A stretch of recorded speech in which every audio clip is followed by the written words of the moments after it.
Meron tayong MacBook Air, MacBook Pro, iMac, iPad, iPhone. May starting price tayo, sir, mga 15,000. Yung mga good for student lang or pang office lang.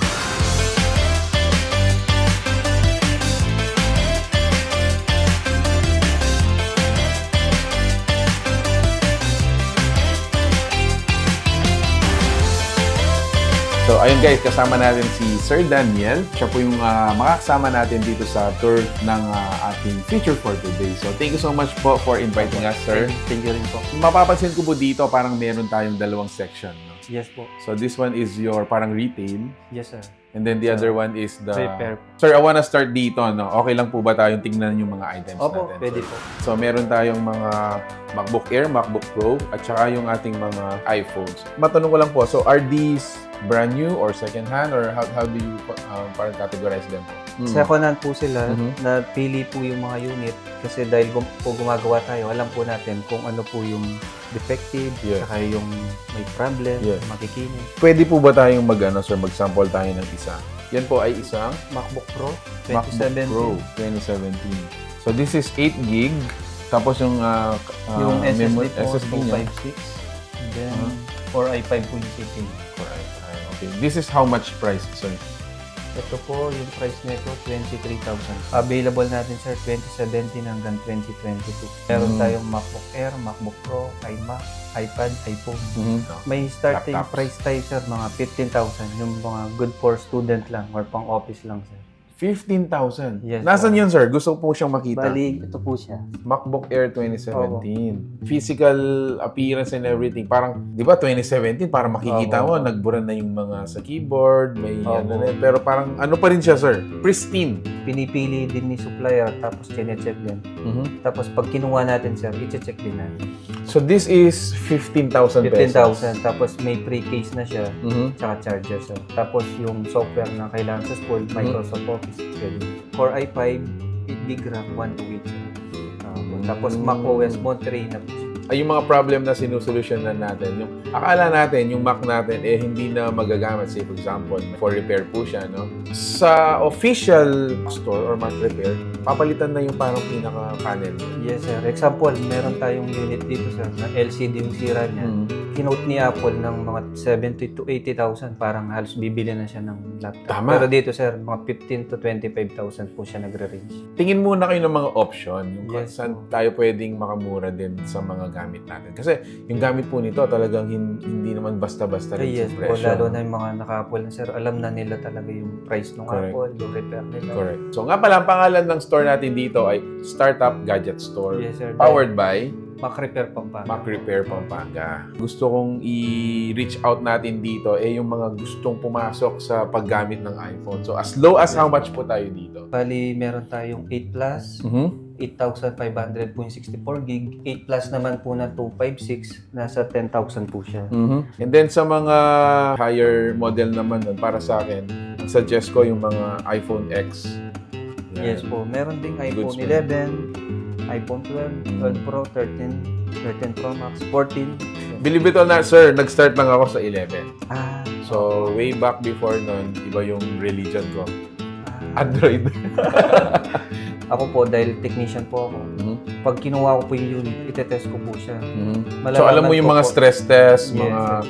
Makikita ko na po kung yung LCD napalit na, na-repair na, yung refurbish na po yung unit.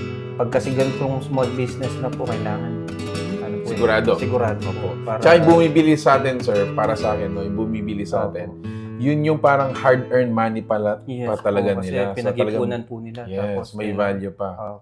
So, if you're interested to know more, ayan, sa mga specific unit po kayo na hinahanap, leave your comments po dito sa post na to or message nyo po yung ating fan page na i-add. So, this one is iPhone 14 Pro. 14 Pro. Yes po. Bali, yung mga unit natin po, ulitin ko lang po, makikinis po sila. Mga intact pa. Tapos, chinek po natin yung mga parts nila. Wala pong mga replaced. Kwentuhan mo kami, sir, anong year po kayo nagsimula in this kind of industry or business? Nag-start po ako since 2011. Nag-work po ako sa Apple. Then after po ng 2 years, nakuha ko po yung certificate ko. Nagsarili na po. So anong year yon, sir? Siguro po year po nun, mga 2011 po. 2011. And then, nag-start po kayong magsarili. Anong year po? Mga 2014 to 2015 na po. Bali, may nag-adapt lang po sa akin. So, doon po nag-start si Mac Repair Pampanga, 2015. 2015. Ayun. So, ano usually yung mga pumupunta sa atin dito, sir? Karamihan po galing po mga North, mga Pangasinan, Ilocos, Tarlac, Subic. Yan po. May Baguio rin po. Nasosolve natin problema is hindi na nila kailangan pumunta sa Manila. Kasi po, dito lang po makakapag-stop na. Medyo malapit po. So, it saves you time, guys. Time. Yung, Gas po, toll gate. dahil matraffic pa doon. And then number 2, talaga namang certified Mac repair person si Sir Daniel. So, we are ensured talaga na kalidad yung services. Yes, I mean, dito pa lang sa mga gamit mo, sir. Well invested. Kailangan po mag-invest ka ng medyo branded na tools para hindi po balik-balik. Tsaka mas maganda po yung pag-repair. Paano po ba yung natin dito, proseso? Say, for example, ako po ay magpapapalit ng LCD. How does it work? Paano po ba yung Yung proseso? process po nun, sir, pag dinala po ni customer yung unit, kailangan po ng down payment. Then, after down payment, i-order po natin yung parts from supplier. Sa abroad na po siya. What are your advices in taking care of our units po? Sa MacBook naman po, advice ko lang po lalo na sa mga modelo na po, yung mga maninipis na. Before po i-close, kailangan make sure lang po na wala silang mga object. Kasi minsan kahit coins. Opo, kahit maliit lang po, minsan pagka-close nila, bigla may crack na. Yun. Opo. Tapos iwasan din po siguro yung mga coffee or water na nakatabi doon para sakali. Spill. Opo. Guilty ako. Sa pag-charge naman, sir, basta nakita naman po na 100% na or 90, pwedeng tanggalin. Tanggalin na para tumagal din naman yung battery. Yes po. Alright, business information, Sir Daniel. So, located po tayo dito sa may One North Mall, Dau. It's along North. it's Along the highway lang po. Opo. What time do we open, sir? Nag-open po kami ng 10 a.m. to 7 p.m. Is that Monday to Saturday. Monday to Saturday. So, close po tayo ng Sunday. Meron po kami Facebook. Yung Facebook po namin is Mac Repair Pampanga. And sa Instagram, same lang din po, Mac Repair Pampanga. And then, meron tayong bagong ngayon. Startup. So, what's the name sa Facebook po? Startup Gadget Store po, powered by Mac Repair Pampanga. Alright. So, ayun guys, if you are looking for mga iPhone units, mga units din po for Mac.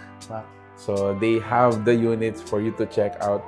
And kung may problem naman po kayo in terms of repair for your units, so, good thing ako, I'm a new MacBook Air user. So, at least, meron na po pala tayong pupuntahan na service center or repair center. No need for us to go to Manila. So, thanks so much, Sir Daniel, for inviting us. And hopefully po, sa mga kasama natin dito sa Pampanga, and again, nearby provinces, that you can go here if you're looking for these kinds of services. Thank you so much for watching Where in Pampanga. If you like this video, please give it a thumbs up. Share it with your friends, lalong-lalo na yung friend mo or family member na nangangailangan ng ganito. Thank you so much for watching. Bye!